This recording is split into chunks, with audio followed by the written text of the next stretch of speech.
weltare ɓiɓɓe fulɓe andu diine maɗa fedde heblo sukaɓe afrique weltare tv takkusan yoni to lumballa ñalbi to kolomina to madina alheri to gawinani to korkaƴele to fasudeɓe to kuñankari to radio segou to radio tata cheikh oumara to guetama ko on takkusan juula ha to duɗala ceerno abou amadou bachirou ba to beyruta awoyni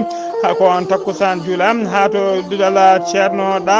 ceerno haadi tala to ñorodi sahele ko taari ɗum kala ene jeeya e gardini kabaruji men to leydi Mauritanie Mohamed Cheikhra Ghazouani ene tawi jillo mum to Dakar nayimo toon ko tawtoreyede foroma biteɗo Dakar de to leydi Sénégal ujunere temedere dadiɗo ko ɗum woni ko laamu leydi Sénégal felliti neldude hikka eɗi maggal baɗo to prokanam ha joni to leydi Sénégal ɓena joom werlaji wonnoɓe tikkere hofgo juuɗe ɓe kolliri tigui wonde ɓe pamodiri e khalifa général de Mouride koɓe ɓamtoɓe golle mabɓe ha maggal o gasa ɓe dutto e tikkere mabɓe to leydi Mali colonel Abdoulaye Maïga firta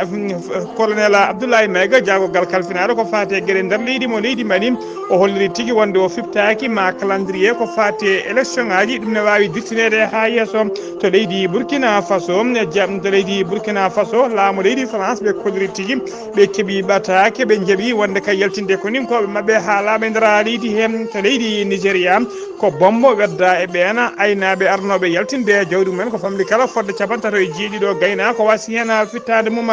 habaruji men jooɗam jaɓeri ma jaaha to leydi Ukraine to leydi Japon to leydi Palestine to dowlaci tentude Amérique ha to leydi France bisimilla moon e ketki hotondirte joni joni piren pacciren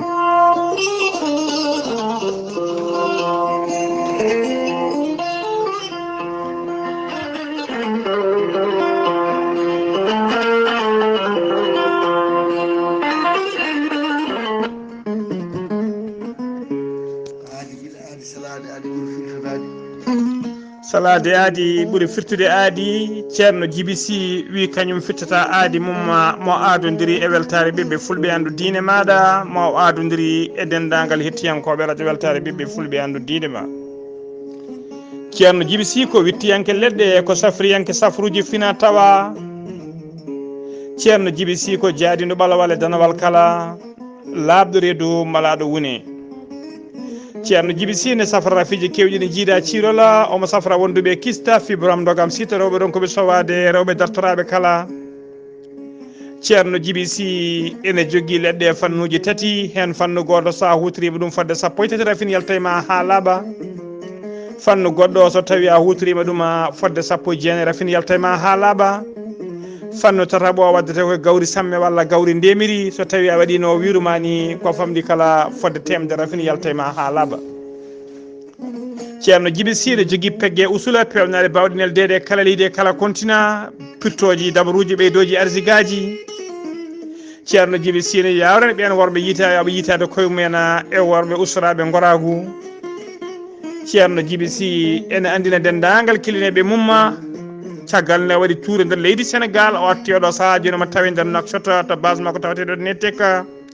omo addi leɗɗe kese puula ha tengti noon e ɗeɗo leɗɗe biteɗe muuɗa hirda ko leɗɗe ko fate goragu ceerno Djiby Sy ene wiya dendagal bandiraɓe yo gandu leɗɗe kese puul gari jaaduɗe e jamanu kadi kala to neɗɗo wawi wonde so tawi on pamodiri leɗɗe ma ene mbawi yettadema ha no hannirtini e kala leydi e kala continent to mbawɗa wonde ceerno Djiby Sy ko bawɗo listihar ko indema inde nenema dokkatamo haala ko woni nder ɓerde ma ha mbiya yoni wonande waɗateɓe listihar e nder leydi Mauritanie ko ujunere mbuuɗu so tawi ko tawateɓe nder leydi Sénégal e dendagal leyɗele ñamoje CFA foof ko temedde nayyi CFA woni 2000 francs CFA numéro makko weeva e numéro makko orange money wonande ɓe jiiɗi waɗde listihara mbatta ko 77 653 03 67 ceerno Djiby Sy ene tawi oɗo saaha joni nder Nouakchott kala jiɗɗo jokkodirde e makko numéro makko téléphone numéro makko WhatsApp ko 47 22 80 84 so tawi a ronki hebdemo so tawi a jokkodiri miñi ko maw gollotto ne wiye ceerno Alassane Sy numéro mum téléphone ko 0 numéro mum téléphone ko 32 62 04 99 walla mbaɗa 48 10 00 13 ko labde reedu malaalo woni e laaɓaɗo golle ɗe ceerno Djiby Sy ene wiye en badden danɗo faade makko.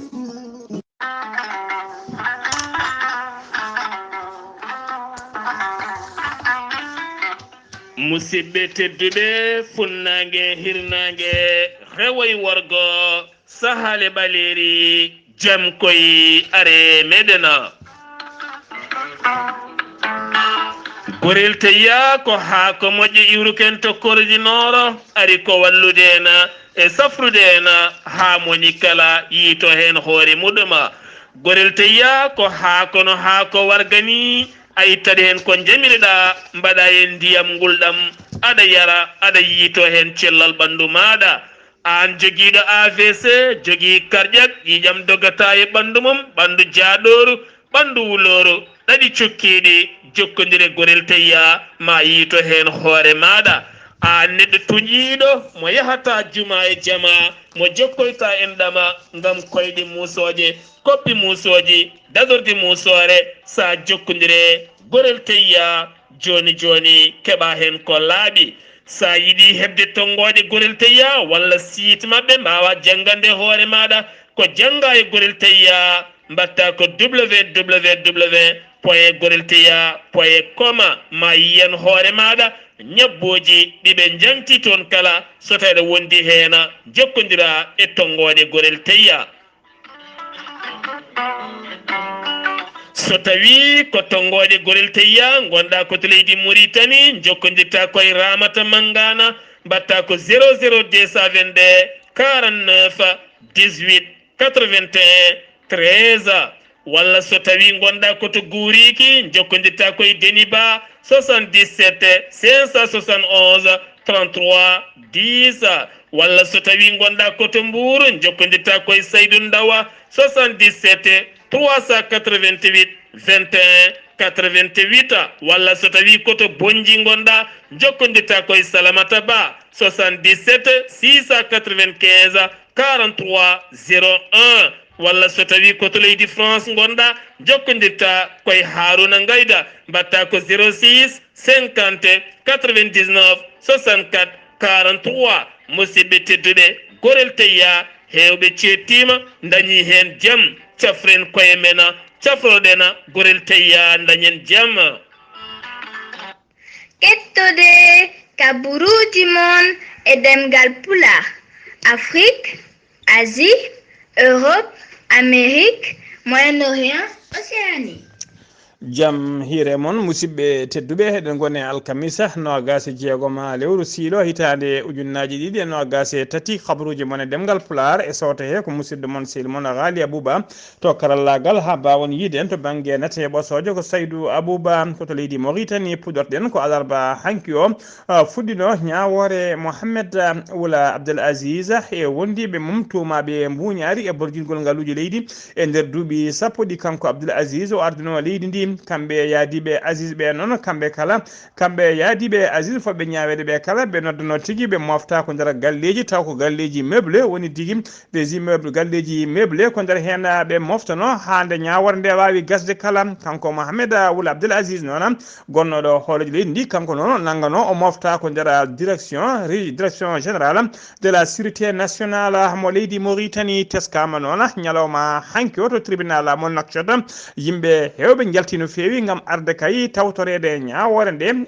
teskama embouteillage mawɗo waɗi e dow goudron ha tengti noon e tolno tribunal ɗo ha joni ko leydi Mauritanie keddoɗen Mohamed Cheikh Ghazouani hoorejo gendi Mauritanie o ummima Nouakchott ñalawma hanki o yaɓeni Dakar lamorgo leydi Sénégal nayimo toon noon ko tawtoriyede foroma inniraɗo Dakar 2 tawi kadi koko fati e souveraineté alimentaire en Afrique woni tigui no Afrique foti wadde kay ha wawana hoore mum to banggue nguura oɗo from noon ko ñande nogas joyi ha nogas jeeɗiɗi lewru janvier ndu gonɗen ndu Mohamed Cheikh Ghazouani hoore leydi Mauritanie o yahani goto omo yaade sete timmuɗo no fewi ko wayno ministre des affaires économiques et de la promotion des secteurs productifs kana hono kan Ousmane Mamadou omo yaadi kadi e Yahya Ould Abdel Wakkaf on ko jawgal kalfinaɗo ko fate agriculture omo yaadi kadi Mohamed Abdallah Ousmane on ko ministre de l'élevage e Vatimetou Mintou Khatri on ko commissaire à la sécurité alimentaire ha joni ko kabruji men e ɗemngal pulaar seno mimata leydi Mauritanie koto leydi Sénégal paaɗena ɓoyata fuɗɗo maggal mo prokhana jagol gala leydi Sénégal kalfinaɗo ko fate gueɗe nder leydi e jaccinigol laamum o holliri tigui wonde oɗo maggal hikka ma ujunere e temedere dadiɗo ma nullitona gam yidde tekkinde nden ka e kisala maggal ngala ɗum noon maɓe nelde toon koninkoɓe noon ma mbaw wonde toon ko adi maggal ngal seeɗa kene fuɗɗo e saaha maggal e balɗe seeɗa kadi caggal nde maggal ngala o holliri noon hen temedde e nder ɓen ujunere temedere neldeteɓe hen temedde jeegom ko dadiɓe ɓe hinde GMI woni groupement mobile d' intervention temedde joyi e heddiɓe ko gendarme kamɓe nuddete toon gendarme ɓe noon ko alkamisa hande o poti yettade toon so tawi noon ko dadiɓe ɓe hinde GMI woni groupement mobile d' intervention ɓen ko ñande capantati walla ñande capantati e goho lewru janvier ɓe poti nuldede toon ha joni kabaruji men e ɗemgal pulaar to leydi Sénégal jen ha to Thiès to leggal silmanga ngala Thiès ko tana musto waɗi toon kikiɗe hanki o sanga 18 h woni 6 h kikiɗe ko sukaɓe ɗiɗo almuɓe haɓannoɓe hen goto yooɓi fittandu keddiɗo taw kadi ko laaɓi o yuma ko biyeteɗo Aliwa Badara mbayi ko kañum yooɓi fittandu bisihil muɗum biyetenoɗo mbayi latta ñanga ɗiɗo kala noon mbiɗen ko almuɓe qurana ɓe janggata ko nder daara goto to daara baya mattara joba tawateɗo to legal Léona sara bamule wurgo barɗo hoore o noon wiyama teɓoɗo saaha joni tawi juuɗe police to commissariat mo premier arrondissement mo Thiès omon toon moftan e mbadi garde à vue ha joni ko leydi Sénégal kettoɗen to rond point Kappa Lat Dior to ko kara goto taw mo hinde tata mo ligne 3 on kar tigui chauffeur o ronki halfude volant muɗum ronki halfude karo innani ala dirani auto policier ji gonnoɗo sara station tawateɗo sara pont o e nder plateau Dakar plateau karo noon nden yaɓini policier ji ɗi ko nden tigui policier ji ɗi jenana wonde koye mabɓe o fayi ko ɗon ɓe purtiɓe mbawi dandude koye mabɓe teskama noon hay goto gagnaki hen ha joni kabaruji men ɗemgal pulaar to ɗen ceeɗa to Thiès noon alarba hanki o to legal bitegal Cali ngala Thiès sanga 8 h subaka ko gotki sagata gorko goto tawa ina welta e lekki mo haɓɓi ɓoggol dande makko mo welta wondani e wonki ko suka tokoso noon jaro duuɓi nogas o wona noon karɗo cellal to banggue hakkille goski makko noon ko koninkoɓe faabo kañumen tigui gaari kaɓɓitona goski ɓe nawi ɗum to morgo hôpital régional mo Amadou Chakira Ndiéguène mo Thiès dusgoji udditama hen ha joni ko leydi Sénégal kettoɗen Ousmane Sonko gardiɗo landa Pastef o sutino konguɗi ɗi pewani walla ɗi belani faade khalifa de muridama propaganda ene tawɗe e tariɓe mum kala konguɗi ɗi noon sabima mette mawde no fewi wonande galle khalifa o hono sérigne Koso Mbacké ko ɓi khalifa o ɓi mo afo ona holliri mette mum no fewi e ɗiɗon konguɗi o holliri noon e haalande makko so tawi kay Ousmane Sonko ene yiiɗi yindirde e khalifa walla yiiɗi joddade e khalifa foti rewde koto foti rewede wona kay haalde konguɗi baɗinim de Khalifa Sall noon nani ɗina haala ɗi Ousmane Sonko suuti kanko Khalifa Sall noon guila nderomo daari koyɗe kay yidde dogde koyɗe jama e beele kay jamne arta hakkude Khalifa Sall e kañum hakkude mum e Khalifa o kanko Ousmane Sonko mara jamne arta hakkude makko e galle Khalifa o kanko Ousmane Sonko noon ñalawma hande o ƴetti oto makko o yaɓani tigui toon to programme gam yidde kay yindirde e Khalifa o beele kay eɓe jafodira hono goto kadi e sérigne biteɗo goto kadi eno biteɗo sérigne Cheikh Abdou Mbacké ibnu sérigne Cheikh Khatri o yewtidi ko juuti ko fati e Khalifa Sall kamɓe kala ɓe daari dole mabɓe ponno beele kay Ousmane Sonko no wawa yinirde Khalifa o ha wawa yettinde yafnali mum hano hannirtini ha joni ko leydi Sénégal keddoɗen jomma autoji e waɗoɓe joɓotoji transport e dognoɓe autoji wonnoɓe tikkere hofgo juuɗe ɓe kolliri noon wonde caggal kayde mawɓe mabɓe joddi e khalifa général des mourides namdiɓe kay nde ɓen tikkita nde ɓe koftata juuɗe ha tigui ya garta wawa wadde hano hannirtini ɓe jaɓanima eɓe kofta juuɗe ɓe ƴoɓɓamta golle mabɓe kay hande maggal mo propaganda gasi kala ɓe kolliri noon so tawi maggal o gasi so tawi laamu ngu ala pamudiral keɓogal hakkude mabɓe kamɓene koɓe ruttotoɓe e ndeɗon tikkere hofgo juuɗe ha joni kabaruji men ɗemgal pulaar to leydi Sénégal jeeyan ha to Ziguinchor jaɓɓuɗen musidɗo men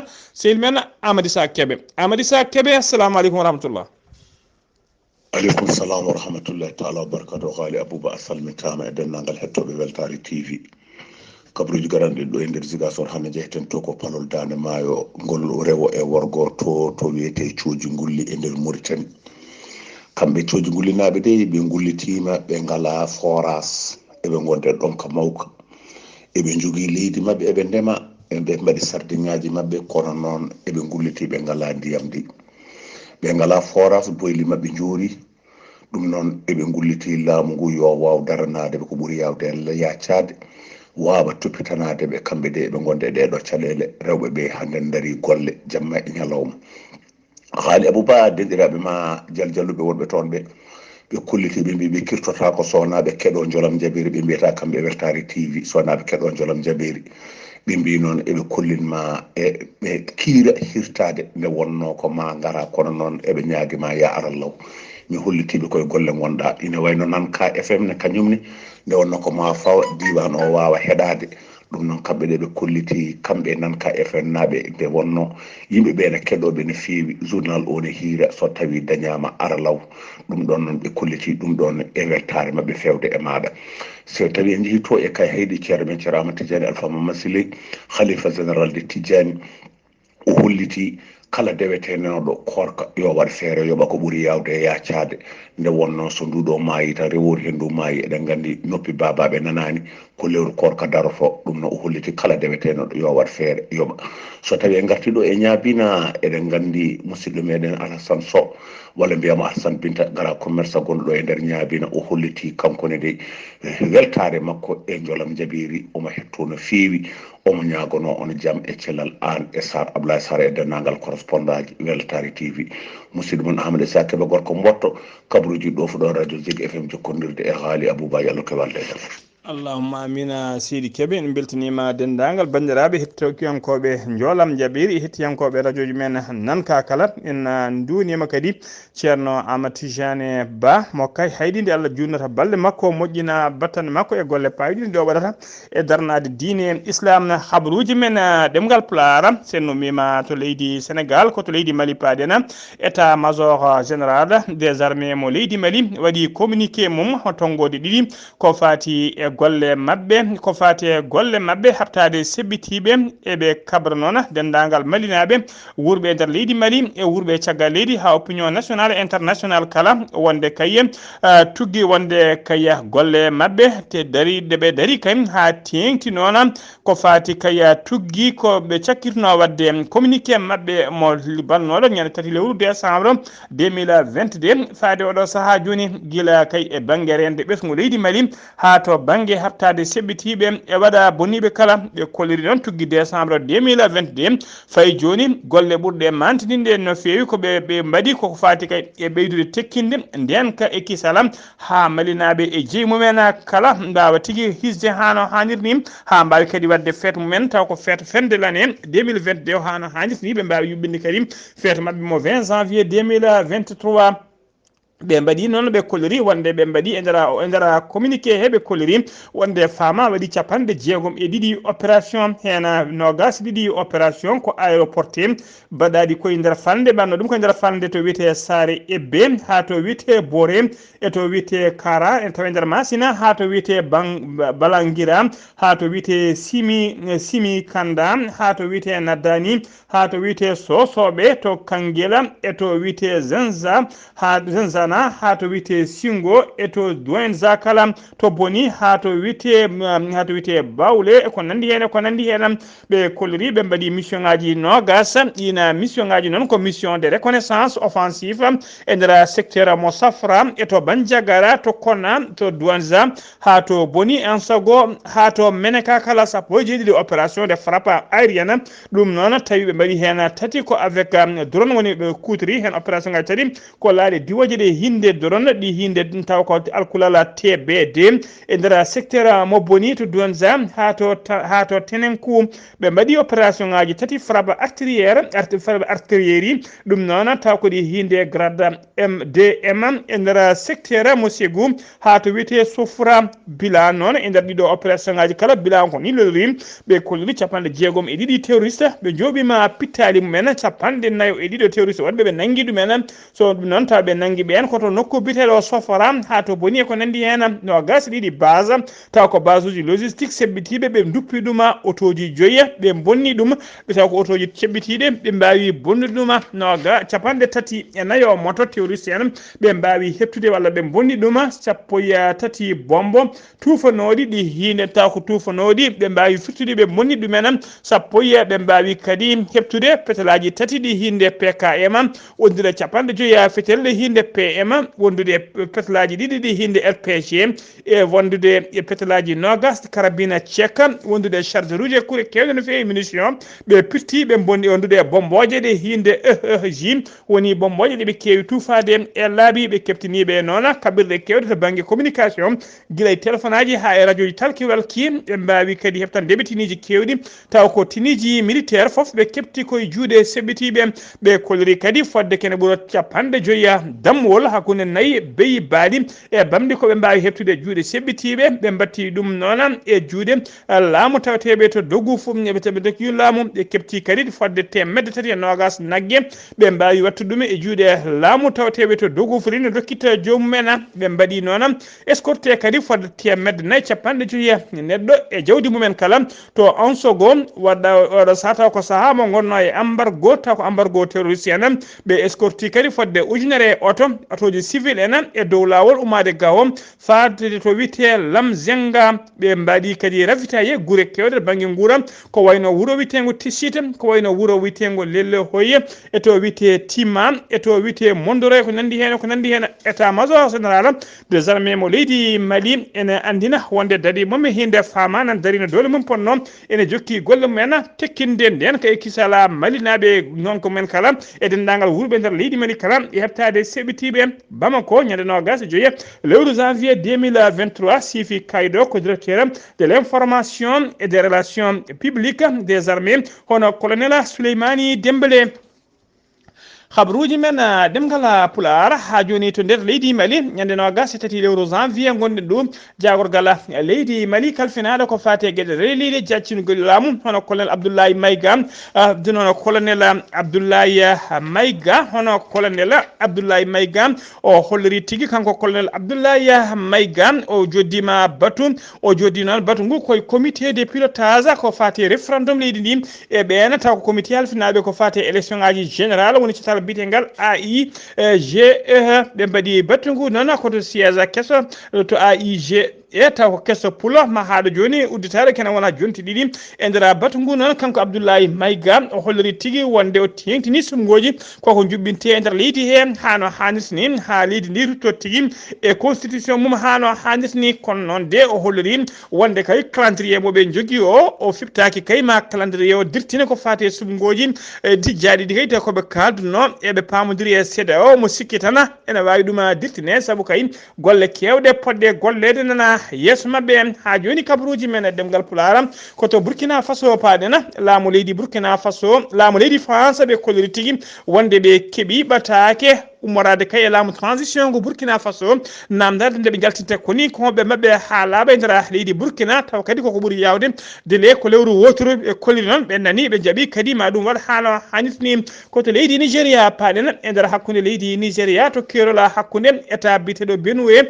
e état mo Namasarawa ko fettande mawde fetti walla ɓen ko bambo mawɗo fetti taw kadi fetti ko dow aynaɓe ɗum waɗi ko ñalawma hanki o nogas joyi lewru janvier hitande ujunnaji ɗiɗi e nogas tati fodde capantati jeeɗiɗi gaynako wasi hen fittande mum kamɓe kala noon ɓe kollirama tigui ɓe kolliri hena hollirama tigui metta mabɓe no fewi yimɓe hewɓe noon ko représentant mabɓe kamɓe aynaɓe holliri tigui ɓe tuumi ko armée leydi ndi kañumen joore mabɓe bomboje kañumen bombardiɓe hono biteɗo Saliou Moussa Oumar kañum woni hoorejo aynaɓe hoorejo fedde aynaɓe gonno e lawol mum oɗo saaha joni faade toon to tana waɗi to holliri ko ɓoyani ko wonde kay nayyi den nayyi yoga e ɓen aynaɓe taw ko wasɓe pittade men koko keptano mbiyama joɓa amande nden ɓe jeehi yoɓoyde amande mabɓe eɓe garta ko ɗon tigui bombo o yane mabɓe bombo umri ko dow eɓe kamɓe foof hakkillaji mabɓe nangui kayya wonde ko arme leydi Nigéria kañuma joore mabɓe bombo ɗum noon waɗi capantato e jeeɗiɗi mayde basɗe en fittade mum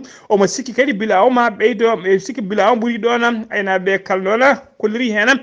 mette mumen no feewi habruji men jolam jaɓeri koto leydi Ukraine paɗen alkamisa subaka hande no gas jeegoma lewru janvier hitaru ujunnaje ɗiɗi e no gas e tati ko ottago mango nana e nder Kiev lamorgo leydi Ukraine hono maire wuuro ngo holliri fodde sappo joyi missile croisére ɗi leydi Russe beddima e nder wuuro Kiev lamorgo leydi ndi o holli ɗon yoga ɗiɗon missilaji machine aji mabɓe biteɗi anti missile kañumen mbawi jabbade ɗiɗon missilaji bonni ɗumen fettande mawde noon nanama hande e Kiev en keɓani bila noon ko wasi hen pittali mumen koto leydi Japon paɗena e nder maaje kadde ɗe leydi Japon ko bateau mo hinde cargo ko kañuma yuwi toon waɗi yimɓe jeetato wasɓe hen pittali mumen hen jeegomo ko chinois ji koto leydi Palestine paɗen alkamisa hande no gas jeegom lewru janvier 2023 koninkoɓe leydi Israël laaɗe mabɓe diwoje jooɗi bomboje e tewje mabɓe e nder leydi Palestine to wiyete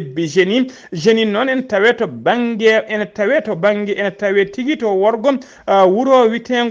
witengo Cisjordanie occupé Jenin mbiyen ko rewo Cisjordanie occupé ɓe mbari Palestine naɓe jeenayo wonɓe hewɓe kadi mbarmi hen koto dowlaji tentuɗi Amérique paɗena Joe Biden hoore dowlaji tentuɗi Amérique o holliri ñalawma hande o wonde ko nuldowo capantati e goho char de combat to leydi Ukraine wallide laamu leydi Ukraine ina charji noon kodi hinde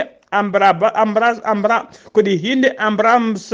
to leydi France cakkitoɗen kabaruji men jaagogala leydi France kalfinade ko fate gueɗe caggal leydi e jokkodiral hakkude leyɗele o holliri alkamisa hande o wonde kamɓene ɓe nodditi ambassade mabɓe tawetenoɗo to leydi Burkina Faso nde artata kay e Paris taw koye mbadi consultation on paami tigui oɗo saaha kala tekkere ne surka hakkude Paris e Ouagadougou walla mbiyen hakkude France e leydi Burkina Faso musidɓe tedduɓe gasi ha laaɓi ceer ko ɗum ɗo wonno komin tonga noon kabaruji men e ɗemngal pulaar emin mbiya yirlaɓe noon janggude hitande ɓuuri walde noon kabaruji ɗi lelde arde ɓuuri wasde arde ɗum noon koye golle gona on ñagama hen yafuya kerki malaki jaam yo jaam Allah jogumi jogon ɗo e haalirde ko musidɗo moon silmana Ghalii Abuu Bah to Ziguinchor ko Amadou Issa Kébé ene nanganen karallagal ha mbawno yidendo banggue YouTube ko muñumen seydi men Saydou Abou Bah kerki malaki jaam yo jaam Allah jogumi jogo on